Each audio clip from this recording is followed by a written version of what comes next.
Another captain is gone, claimed by the deadly Alaskan Sea. After 15 years of battling waves and enduring freezing storms, the sea has struck again in the world of. The icy waters, merciless as ever, have taken another seasoned captain who risked his life daily. The unforgiving Bering Sea, cold and cruel, spares no one.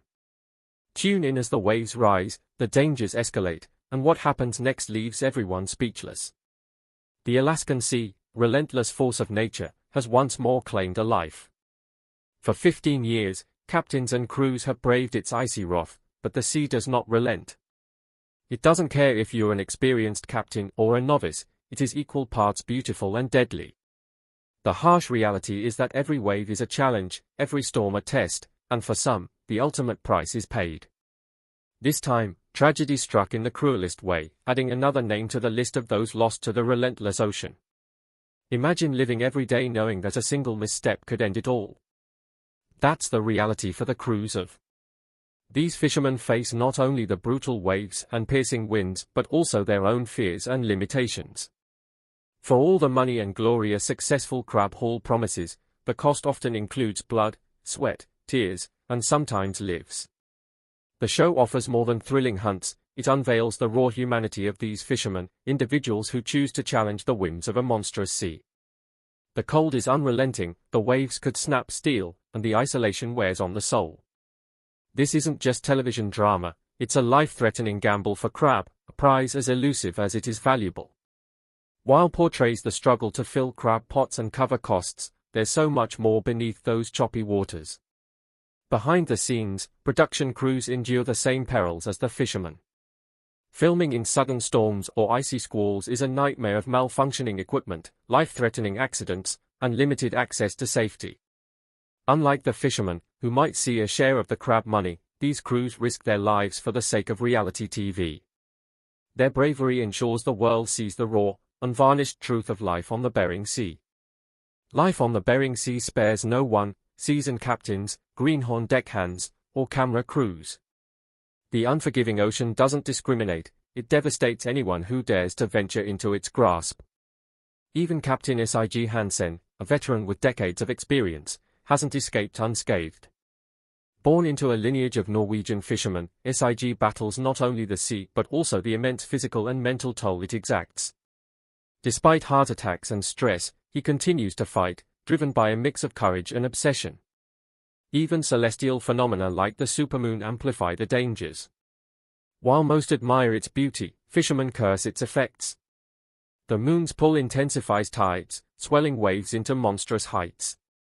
It's a nightmare that reminds them of nature's power. The sea doesn't care about Instagram-worthy moments, it demands respect and caution, offering no mercy. Some captains face additional battles beyond the sea.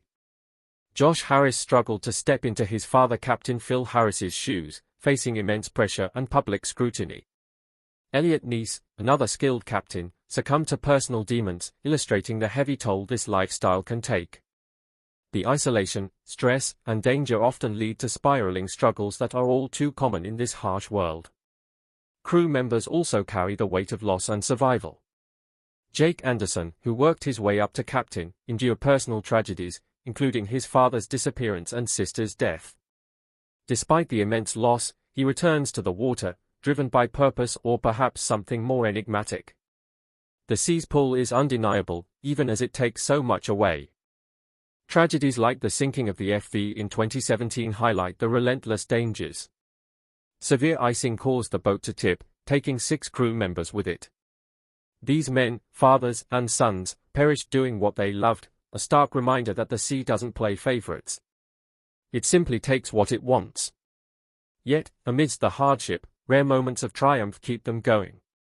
A pot brimming with crab brings cheers from a battered crew, offering fleeting joy amid relentless adversity. This camaraderie, forged through shared hardship, is unmatched. They fight the elements, their fears, and the clock, all for the chance to bring home the elusive prize. Beyond the sea, families live in constant worry, glued to their phones for updates. For every fisherman who says goodbye before a trip, there's a family bracing for the possibility it might be their last. It's a brutal reality, underscoring the high stakes of this life. Even those like Mandy Hansen, Sig's daughter, feel the sea's pull despite witnessing its toll firsthand. Following in her father's footsteps, she's learning the ropes, knowing full well the ocean's indifference. The sea doesn't care about her lineage or youth, it demands resilience and respect. The world is one of extremes, victories, losses, and a ceaseless battle against an uncaring ocean. Each voyage into the Bering Sea is a leap into the unknown. For the crews, it's not just a job, it's a way of life, fraught with danger yet offering unparalleled freedom. The ocean is both beautiful and merciless, a force that tests their limits and defines their stories. Those moments, they are pure gold. They make the exhaustion worth it.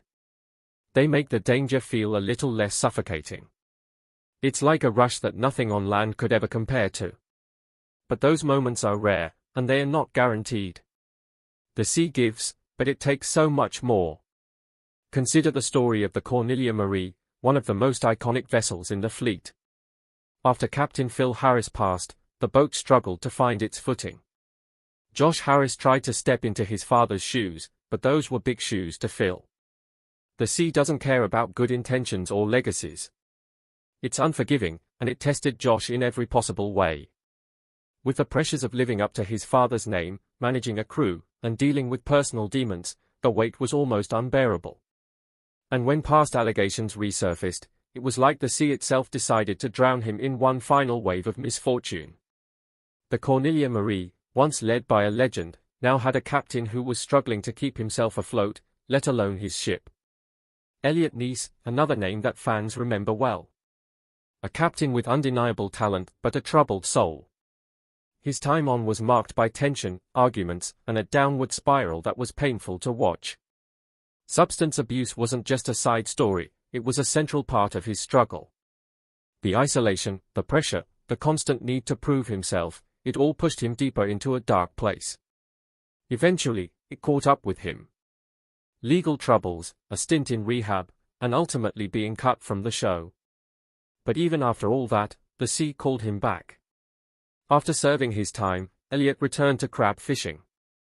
It's almost like no matter how many times the ocean tries to throw them off, these men keep coming back, battered but not broken. Jake Anderson's journey is another testament to resilience. He started as a greenhorn, the lowest rank, doing the dirtiest jobs. And he worked his way up. But the sea didn't give him any breaks. In 2010, his father disappeared. His truck was found abandoned, but there were no answers. Jake had to keep going, he had to keep working, even with that hole in his heart. And as if that wasn't enough, his sister passed away not long after. It's unimaginable, the weight he carried. Yet, he stayed. He worked his way up the Northwestern, and eventually, he became captain of the Saga. It's hard to understand what drives someone to keep going after so much loss. Maybe it's the need to prove that he could rise above it all.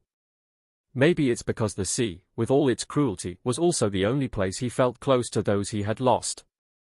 The sea reminds them who's in charge, leaving its mark on those who dare. The sea doesn't care. It's not interested in how much experience a crew has, how many years a captain has under their belt, or whether someone is on TV or not. The tragedy of the FV Destination back in 2017 is the kind of brutal reminder no one likes, but everyone needs to hear. It's a classic case of nature saying, nope, not today, and taking everything despite the skill and caution of those aboard. 6 people, all professionals who knew what they were doing, were lost because the ocean decided it wanted to collect a debt that day. It's tough, it's heart-wrenching, but that's the reality of this life. If you've been watching for long enough, you'll see that the victories are great, but the sea is always waiting, ready to take back what's hers. No one knows this better than Sig Hansen. The guy has been at it forever, literally risking life and limb.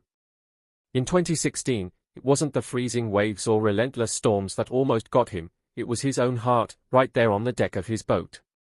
A heart attack, in the middle of the ocean, caught on camera for the whole world to see. But Sig's not one to bow out. He came back, kept going like nothing happened, until 2019 rolled around, and it was another health scare. This time, it was an allergic reaction that almost took him out. And each time, he's gone back, like the guy's got some unfinished business out there. Maybe it's about the money. Maybe it's just that without that danger, without the chase, he wouldn't know who he is. Either way, his daughter Mandy is waiting in the wings, learning everything she can.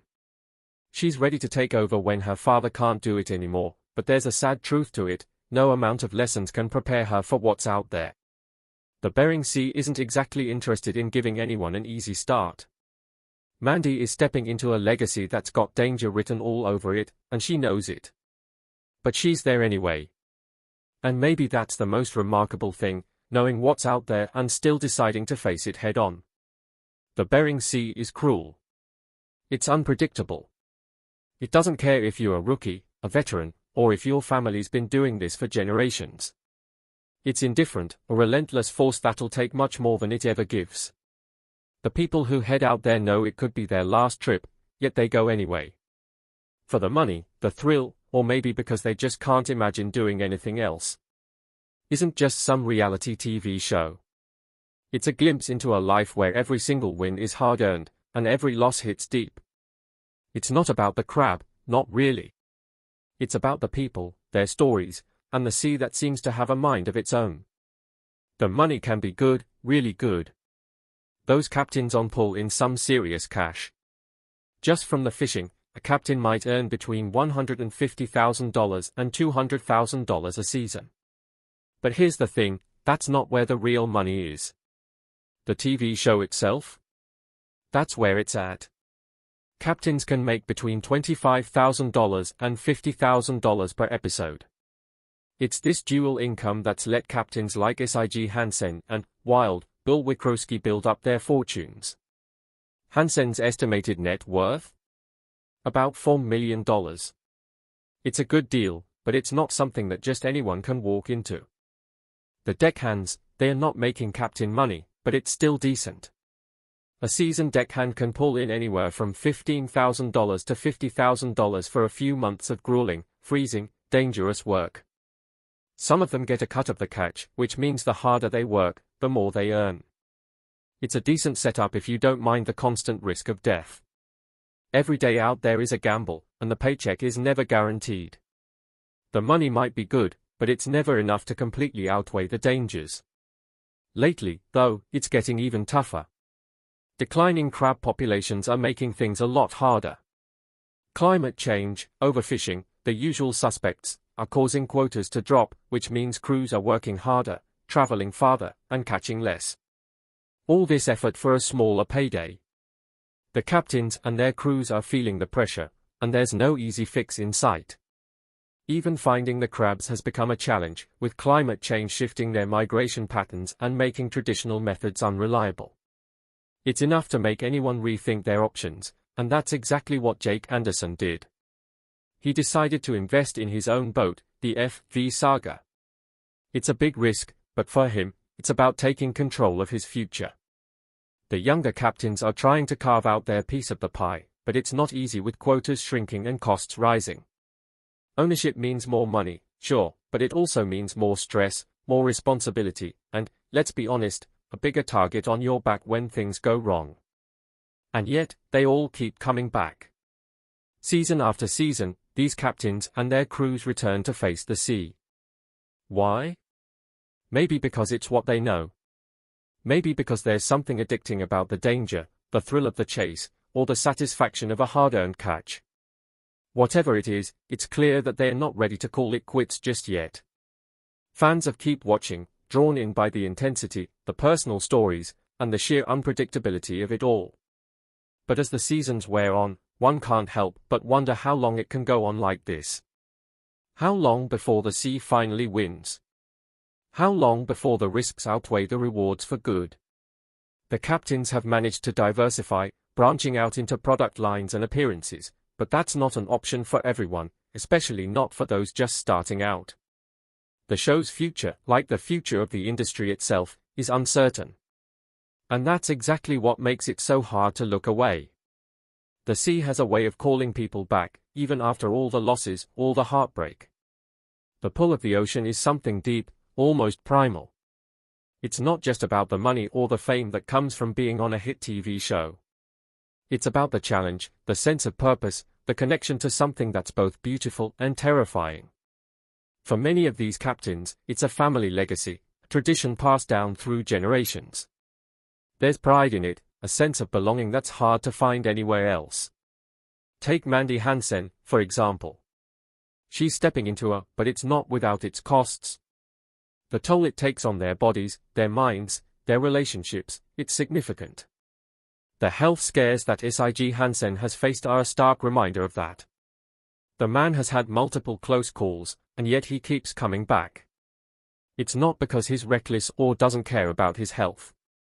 It's because, for him, the sea is a part of who he is.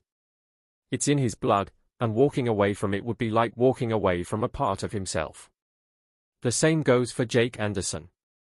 He's faced his own share of struggles, both on and off the water. The decision to buy his own boat was a big one, and it came with a lot of risks.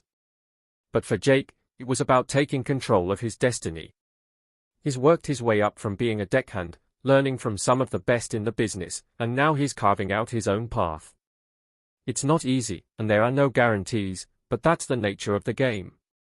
The sea doesn't offer any promises, and neither does the fishing industry. And then there's the impact of climate change. It's not something that can be ignored. The declining crab populations, the shifting migration patterns, it's all making an already tough job even tougher. The captains are having to adapt, to find new ways to stay profitable in an industry that's becoming more uncertain with each passing year. It's a constant struggle, and there's no easy answer. But if there's one thing that's clear, it's that these captains and their crews aren't going down without a fight. The future of Deadliest Catch is as unpredictable as the sea itself. The show has been a staple for years, drawing in viewers with its raw, unfiltered look at one of the most dangerous jobs in the world. But as the challenges mount, declining crab stocks, rising costs, increased regulations, one has to wonder how long it can continue. The captains are doing what they can to adapt, to find new ways to make it work, but the reality is that the industry is changing. And with that change comes uncertainty. Is the fight against nature and dwindling resources still worth the risk? Like, leave a comment, and subscribe to share your thoughts and keep the conversation going.